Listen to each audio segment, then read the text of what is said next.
Mind it.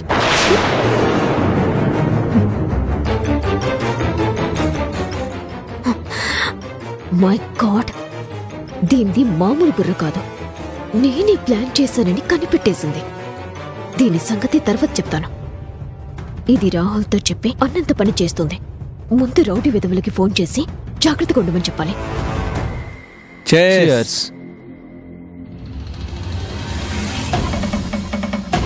పాపం మనోడు ఇష్టపడిన అమ్మాయిలతో ఎంజాయ్ చేసి లైఫ్ చిల్లుగా గడిపేవాడు.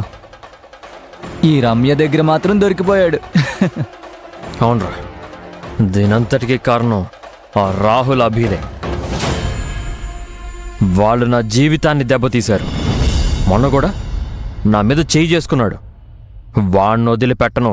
ఏం చేస్తావురా? ఏం చేస్తానా, నాకిష్టం లేకుండా ఆ రమ్యాన్ని తగలెట్టారు కదా, అదేవిధంగా నేను అభిమేడలో బలవంతంగా తాళి కట్టేస్తాను. అప్పుడు లైఫ్ లాంగ్ అది నా కాళ్ళ దగ్గర పడుంటుంది. నువ్వు సీరియస్గానే మాట్లాడుతున్నావా? లేకపోతే తాగి వాగుతున్నాను అనుకుంటున్నారా?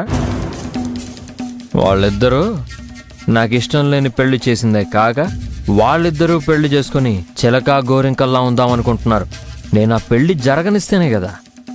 వాళ్ళిద్దరిని దెబ్బతీయాలంటే అభిని నా సొంతం చేసుకోవడమే కరెక్ట్.